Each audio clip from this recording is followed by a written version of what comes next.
हमारे planet earth में different types of living organisms रहते हैं, जैसे कि human beings, different types of animals and plants. और ये सारे जो होते हैं लिविंग ऑर्गेनिजम्स, ये डिफरेंट सराउंडिंग्स के ऊपर भी डिपेंड करते हैं अपने सर्वाइवल के लिए। चलिए इस चैप्टर में जानेंगे कि कौन से डिफरेंट सराउंडिंग्स की जरूरत होती है इन डिफरेंट लिविंग ऑर्गेनिजम्स को सर्वाइव करने के लिए। वीडियो को पूरा देखने से पहले मेरे चैनल को लाइक, सब्सक्राइब और शेयर करना मत भूलिएगा।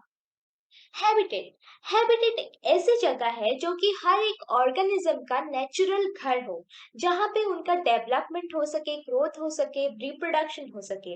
जैसे कि एक एनिमल के लिए उसका सही हैबिटेट वो होता है जहाँ पे वो अपना फूड गैदर कर सके, उसका ग्रोथ हो सके, उसका रिप्रोडक्शन सही तरह से हो सके। और एक प्लांट के लिए गुड हैबिटेट वो होता है जहाँ पे सही लाइट हो, एयर हो, वाटर हो, सॉइल हो, जहाँ पे उसका डेवलपमेंट, जर्मिनेशन सही तरह से हो सके। एडेप्शन एक ऑर्गेनिज्म का एबिलिटी होता है जो वो अडेप्ट कर लेता है जब भी कोई भी सराउंडिंग में चेंजेस आया हो। ऑर्गेनिज्म अपने स्ट्रक्चर और बिहेवियर में चेंजेस लाके अपने आप को उस एनवायरनमेंट में ढाल देते हैं जो उनका नेचुरल हैबिटेट नहीं है। लेकिन कुछ केसेस अलग होते हैं, जैसे कि फिशेस के केसेस में फिश को अगर हम वाटर से निकाल देते हैं वो मर जाता है। ऐसा क्यों होता है? क्योंकि जो फिश होता है वो अगर बाहर निकाला जाता है वाटर से तो वो रेस्पायर नहीं कर पाता है और वो मर जाता है। कुछ ऐसे ऑर्गेनिजम्स होते हैं जो अडेप्ट नहीं कर पाते हैं कोई और दूसरे सराउंडिंग में, जो उनका नेचुरल हैबिटेट अगर ना हो, वो उनके नेचुरल हैबिटेट में ही सरवाइव कर सकते हैं। जैसे कि ह्यूमन बींग्स अगर एक ग्रासलैंड एरिया से जाके पोलर रीजन में रहने लगे तो वो कुछ टाइम के बाद उस सराउंडिंग को अपना नेचुरल हैबिटेट बना सकते हैं। लेकिन कुछ ऑर्गेनिजम्स होते हैं, जैसे कि पोलर बियर को अगर हम ग्रासलैंड में लेके आए पोलर रीजन से, तो वो सरवाइव नहीं कर सकता क्योंकि वो उसका नेचुरल हैबिटेट नहीं है और वो उस ग्रासलैंड का जो टेम्परेचर होता है उसको अडेप्ट नहीं कर पाता है। Biotic components and abiotic components में ये डिफरेंस होता है कि जो बायोटिक कंपोनेंट्स होता है, बायो जो वर्ड होता है उसका मतलब होता है लाइफ।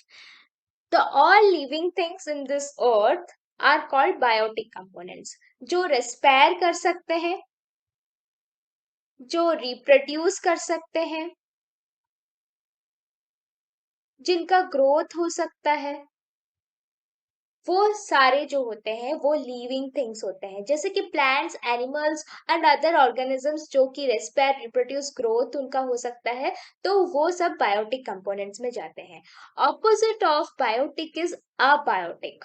तो अबायोटिक का मतलब होता है जिसके पास लाइफ ना हो, मतलब कि नॉन लिविंग, जो नहीं रेस्पायर कर सकते, ना रिप्रोड्यूस कर सकते हैं, ना जिनका ग्रोथ हो सकता है। जैसे कि रॉक, सॉइल, एयर, वाटर, ये सारे जो होते हैं ये सब कुछ एबायोटिक कंपोनेंट्स होते हैं। But due to this abiotic components the biotic component survive. अगर ये रॉक, सॉइल, एयर, वाटर ना होते तो शायद ये बायोटिक कंपोनेंट्स नहीं सर्वाइव कर सकते थे। तो biotic components depends upon the abiotic components for their survival. Habitat दो टाइप का होता है। First one is your terrestrial, second is aquatic. चलिए पहले टेरेस्ट्रियल के बारे में जानते हैं। टेरेस्ट्रियल हैबिटेट टेरेस्ट्रियल हैबिटेट एक ऐसा प्लेस है जहाँ पे कि ऑर्गेनिजम्स लैंड पे रहते हैं, जैसे कि forest, grasslands, desert, mountains, polar regions. इन सारे प्लेसेस में अगर कोई भी ऑर्गेनिज्म सरवाइव करे, ग्रो करे, रिप्रोड्यूस करे, तो उस जगह को कहा जाता है टेरेस्ट्रियल हैबिटेट। जो एनिमल्स एंड प्लांट्स सरवाइव करते हो लैंड के ऊपर उनको कहा जाता है टेरेस्ट्रियल एनिमल, अगर वो एनिमल है, अगर वो प्लांट है तो टेरेस्ट्रियल प्लांट्स। फॉरेस्ट एक टेरेस्ट्रियल हैबिटेट है, जो एक लार्ज एरिया होता है जिसमें बहुत सारे प्लांट्स, ट्रीज एंड एनिमल्स रहते हैं। ऑर्गेनिजम्स जो फॉरेस्ट में रहते हैं वो डिपेंड करते हैं कुछ एबायोटिक फैक्टर्स के ऊपर, जैसे कि air, water, food, light etcetera, जो ये फॉरेस्ट सेटिस्फाई कर पाता है और वो ऑर्गेनिज्म सरवाइव कर पाते हैं वहां पे, उनका ग्रोथ हो पाता है, वो रिप्रोड्यूस भी कर सकते हैं वहां पे। जो प्लांट्स एंड एनिमल्स वहां पे रहते हैं उनको कहा जाता है वाइल्ड एनिमल्स और वाइल्ड प्लांट्स। एंड जो ऑर्गेनिजम्स होते हैं वहां पे रहते हैं वो डिपेंड करते हैं दूसरे ऑर्गेनिजम्स के ऊपर अपने सर्वाइवल और अपने फूड के लिए। जो प्लांट्स होते हैं वो अपना फूड खुद बना सकते हैं by the process of photosynthesis. जो एनिमल्स होते हैं वो डिपेंड करते हैं प्लांट्स के ऊपर अपने फूड के लिए, और कुछ एनिमल्स होते हैं वो डिपेंड करते हैं अदर एनिमल्स के ऊपर अपने फूड के लिए। Forest is mainly of three types. That is one tropical, second is temperate, third one is boreal. Tropical forest को रेन फॉरेस्ट भी कहा जाता है क्योंकि यहाँ पे पूरे साल रेनफॉल होता ही रहता है। ट्रॉपिकल फॉरेस्ट को आपको देखने को मिल सकता है इक्वेटर और दो ट्रॉपिक्स के बीच, that is tropic of Cancer and tropic of Capricorn. जो टेम्परेचर होता है यहाँ पे ट्रॉपिकल फॉरेस्ट में दैट इज 20 डिग्री सेल्सियस से लेके 34 डिग्री सेल्सियस के बीच में होता है। यहाँ पे एनुअल रेनफॉल का इंटेंसिटी होता है 200 सेंटीमीटर का। डिफरेंट फ्लोरा एंड फौना आपको यहाँ पे देखने को मिल सकता है। टेम्परेट फॉरेस्ट आपको जनरली ट्रॉपिकल फॉरेस्ट और बोरियल फॉरेस्ट के बीच में देखने को मिल सकता है, जैसे कि north east Asia, north America and central Europe. यहाँ का एवरेज रेनफॉल 150 सेंटीमीटर का होता है। यहाँ पे एवरेज टेम्परेचर -29 डिग्री सेल्सियस से लेके 30 डिग्री सेल्सियस तक होता है। यहाँ पे आपको समर वार्म देखने को मिल सकता है और विंटर्स जो होते हैं यहाँ पे स्नोफॉल भी हो सकता है। यहाँ के जो ट्रीज होते हैं वो जनरली डिसीडियस ट्रीज ही होते हैं। बोरियल फॉरेस्ट में विंटर्स काफी ठंडा होता है क्योंकि उसका टेम्परेचर -54 डिग्री सेल्सियस तक चला जाता है, और समर्स वार्म रहते हैं दैट इज 21 डिग्री सेल्सियस तक रहता है। यहाँ पे रेनफॉल मॉडरेट रहता है और एवरेज रेनफॉल पर ईयर यहाँ पे 200 से लेके 600 मिलीमीटर तक होता है। डेजर्ट्स, डेजर्ट एक ऐसा एरिया होता है जहाँ पे बारिश बहुत कम होता है, जैसे कि पूरा ईयर में 25 सेंटीमीटर बारिश ही होता है। यहाँ पे जो एवेपोरेशन का अमाउंट होता है ज्यादा होता है रेनफॉल से। यहाँ जो डेजर्ट्स होते हैं वहाँ पे वाटर का अवेलेबिलिटी बहुत ही कम होता है, इसीलिए एनिमल्स जैसे camel, rattle snake, kangaroo rat and different plants जैसे कि कैक्टस, थ्रॉनी प्लांट्स, ये सब देखने को मिल सकता है। यहाँ का temperature during the day time बहुत ज्यादा हाई रहता है और नाइट टाइम बहुत लो रहता है यहाँ का temperature. Adaptation in desert animals, जैसे कि हमें पता है डेजर्ट पे पानी की बहुत कमी होती है, लेकिन यहाँ पे जो एनिमल्स होते हैं उस एनवायरनमेंट को कैसे अडेप्ट करते हैं। चलिए एक जानते हैं एक एनिमल के बारे में, जैसे कि कैमल के बारे में, कि वो कैसे डेजर्ट के जो कंडीशन है उसको कैसे अडेप्ट करके वहां पे अपना हैबिटेट बना के सरवाइव कैसे कर सकता है। कैमल का बॉडी स्ट्रक्चर उन्हें हेल्प करता है डेजर्ट के कंडीशन में सरवाइव करने के लिए। कैमल के पास लॉन्ग लेग होता है जो उनके बॉडी को हॉट सैंड से प्रोटेक्ट करता है। कैमल बहुत ज्यादा पानी एक साथ पी सकते हैं जो उसको स्टोर करके वो बहुत दिन तक रख सकते हैं। Camel pass A small amount of urine, they don't sweat, जिसके कारण से पानी का लॉस भी ज्यादा नहीं होता है। लार्ज फ्लैट फीट होने के कारण वो आराम से सैंड के ऊपर चल सकते हैं। ऐसे कैमल्स अडेप्ट करते हैं डेजर्ट के कंडीशन को। एडेप्शन इन डेजर्ट प्लांट्स, जैसे हमें पता है कि डेजर्ट में पानी की बहुत कमी होती है जिसके कारण प्लांट्स का सर्वाइवल भी मुश्किल होता होगा। पर यहाँ के जो प्लांट्स होते हैं उसमें ज्यादातर लीव्स नहीं होते हैं। उन प्लांट्स में स्पाइन्स होते हैं जिसके कारण ट्रांसपिरेशन प्रोसेस के दौरान वाटर लॉस बहुत ज्यादा नहीं होता है। जैसे कि आपको पता चला कि यहाँ के प्लांट्स में लीव्स नहीं होते हैं, तो ये फोटोसिंथेसिस प्रोसेस को कैसे फॉलो करते हैं, अपना खाना कैसे बनाते हैं। तो यहाँ पे वो अपना खाना बनाते हैं, उनके ग्रीन स्टेम्स जो होते हैं वहां पे वो अपना खाना बनाते हैं। उस ग्रीन स्टेम्स में वो अपना पानी स्टोर करके भी रखे होते हैं। थिक वैक्सी लेयर स्टेम्स होने के कारण पानी का लॉस भी ज्यादा नहीं होता है। इनके जो रूट्स होते हैं बहुत ज्यादा लॉन्ग होते हैं जो कि सॉइल के बहुत अंदर गए होते हैं, इसीलिए वो वाटर भी आराम से अब्जॉर्व कर सकते हैं सॉइल से। माउंटेन्स, माउंटेन्स का जो लैंडफॉर्म होता है वो बहुत हाई होता है सराउंडिंग के लेवल से। जो माउंटेन्स होते हैं वो हिल से भी ज्यादा टॉल होते हैं। उनका जो स्लोप होता है बहुत स्टीप होता है और उनका जो पिक होता है वो राउंडेड एंड शार्प रहता है। माउंटेन्स आपको ग्रुप पे देखने को मिल सकते हैं और ग्रुप ऑफ माउंटेन्स को कहा जाता है रेंजेस। आप जितना ऊपर चढ़ते जाएंगे माउंटेन्स के ऊपर उतना टेम्परेचर फॉल होता जाएगा। एंड जो एनिमल्स वहां पे रहते हैं they are adapted to that cold conditions. यहाँ पे जो विंड होता है वो ड्राई एंड कोल्ड रहता है। एनिमल्स जैसे याक, बेयर, हिल गोट्स, फ्लाइंग फॉक्स, ये सब आपको देखने को मिल सकते हैं माउंटेन्स के ऊपर।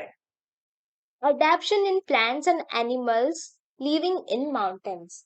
माउंटेन्स के जो ट्रीज होते हैं वो कॉर्न शेप और स्लोपिंग ब्रांचेस के होते हैं, जिसके कारण रेन वाटर एंड स्नो जो है वो गिर जाता है और कुछ भी लीव्स और ब्रांचेस को डैमेज भी नहीं करता है। कुछ प्लांट्स ऐसे होते हैं जो निडल शेप के होते हैं, जिसके कारण से ट्रांसपिरेशन प्रोसेस में पानी का ज्यादा लॉस नहीं होता है। यहाँ के एनिमल जैसे कि याक, माउंटेन गोट, स्नो लियोपार्ड कैसे सरवाइव करते हैं? याक का लॉन्ग सिल्की हेयर होता है जो उन्हें प्रोटेक्ट करता है कोल्ड से और उनको गर्मी देता है। माउंट गोट्स के पास भी लॉन्ग हेयर होता है जो उन्हें कोल्ड से प्रोटेक्ट करता है और उनको गर्म रखता है। Polar region. पोलर रीजन अर्थ का फ्रिजिड जोन भी कहा जाता है। जनरली आपको नॉर्थ पोल और साउथ पोल में देखने को मिल सकता है polar regions. Polar region snow से कवर्ड रहता है। बहुत बड़े बड़े आइस क्यूब्स देखने को मिल सकते हैं पोलर रीजन्स में। एनिमल्स जो यहाँ पे रहते हैं उनके पास थिक फरी कोटेड स्किन होता है जो उनको प्रोटेक्ट करता है बहुत ज्यादा कोल्ड विंटर से। And they have fat under the skin. जो फैट होता है वो रिजर्व फूड होता है उनके लिए for the winter days. Animals जैसे कि polar bear, seal, fox and different types of fishes भी आपको देखने को मिल सकते हैं। आप यहाँ पे पेंगुइन्स भी देख सकते हैं। Aquatic habitat. एक्वेटिक हैबिटेट एक ऐसा प्लेस है जहाँ पे कि ऑर्गेनिजम्स अपना सर्वाइवल वाटर के अंदर कर पाते हैं। ऑर्गेनिजम्स जैसे कि प्लांट्स एंड एनिमल्स अपना respiration process, reproduction, photosynthesis process, अपना ग्रोथ एंड डेवलपमेंट अगर वाटर के अंदर कर पाते हैं उस प्लेस को कहा जाता है एक्वेटिक हैबिटेट। जो ऑर्गेनिजम्स यहाँ पे रहते हैं जैसे कि प्लांट्स एंड एनिमल्स उनको कहा जाता है एक्वेटिक एनिमल्स अगर वो एनिमल है। अगर वो प्लांट है तो उसको कहा जाता है aquatic plant. Ponds and lakes को एक्वेटिक हैबिटेट कहा जाता है। अगर हम मेजर डिफरेंस देखें एक्वेटिक प्लांट्स और टेरेस्ट्रियल प्लांट्स के अंदर, तो पहले उनके रूट्स के बारे में बात करते हैं। रूट्स जो होते हैं एक्वेटिक हैबिटेट में उनका बहुत छोटा छोटा रूट्स होता है, क्योंकि उनका मेन फंक्शन होता है प्लांट्स को होल्ड करके एक जगह में वाटर के अंदर रखना। लेकिन जो टेरेस्ट्रियल प्लांट्स होते हैं उनका रूट का फंक्शन होता है न्यूट्रिएंट्स एंड वाटर प्रोवाइड करना। एक्वेटिक प्लांट्स के स्टेम्स जो होते हैं वो लॉन्ग, हॉलो एंड लाइट होते हैं। जो स्टेम्स होते हैं वो वाटर के सरफेस पे ग्रो करते हैं एंड जो लीव्स एंड फ्लावर्स होते हैं वो वाटर के सरफेस में फ्लोट करते हैं। कुछ प्लांट्स होते हैं जो कि वाटर के अंदर ही ग्रो करते हैं, उनके सारे पार्ट्स जैसे कि लीव्स, फ्लावर, स्टेम, रूट सब कुछ वाटर के अंदर ही ग्रो करता है। कुछ एक्वेटिक प्लांट्स के लीव्स ऐसे होते हैं जो कि narrow thin ribbon like structures के होते हैं। कुछ एक्वेटिक प्लांट्स के लीव्स हाईली डिवाइडेड होते हैं ताकि वो जो वाटर है आराम से फ्लो कर सके और लीव्स को कोई हार्म ना हो। और जो फ्रॉग्स होते हैं जो कि पॉन्ड्स के अंदर रहते हैं, देयर हैबिटेट इज पॉन्ड। वो वाटर के अंदर भी रह सकते हैं और लैंड के ऊपर भी रह सकते हैं। जो फ्रॉग्स होते हैं उनका जो बैक लेग होता है बहुत स्ट्रांग होता है, जो कि उनको हेल्प करता है कैच करने के लिए प्रे को और लिप करने के लिए। जो उनका फीट होता है वो वेब्ड फीट होता है जो उनको हेल्प करता है स्विम करने के लिए वाटर के अंदर। बहुत सारे सी एनिमल्स जो होते हैं वो स्ट्रीमलाइन बॉडीज होते हैं जो उनको हेल्प करता है वाटर के अंदर मूव करने के लिए। लेकिन कुछ सी एनिमल्स जैसे कि स्क्वीड, ऑक्टोपस, उनका जो बॉडी होता है वो स्ट्रीमलाइन शेप के नहीं होते हैं और वो बहुत अंदर रहते हैं ओशन के। जैसे कि सी बेड के पास, जो उनको हेल्प करता है प्रे को कैच करने के लिए। जब वो मूव करते हैं तो वो अपने बॉडी को स्ट्रीमलाइन शेप में बना देते हैं। और ये जो एनिमल्स, जो कि एक्वेटिक एनिमल्स होते हैं, उनके पास गिल्स होता है जो उनको हेल्प करता है, जो ऑक्सीजन डिजॉल्व रहता है वाटर के अंदर, उसको रेस्पायर करने के लिए। कुछ सी एनिमल्स जैसे कि डॉल्फिन्स एंड वेल्स, उनके पास गिल्स नहीं होते हैं, तो वो ब्रीथ कैसे करते हैं? वो ब्रीथ करते हैं नॉस्ट्रल्स एंड ब्लो होल्स के द्वारा।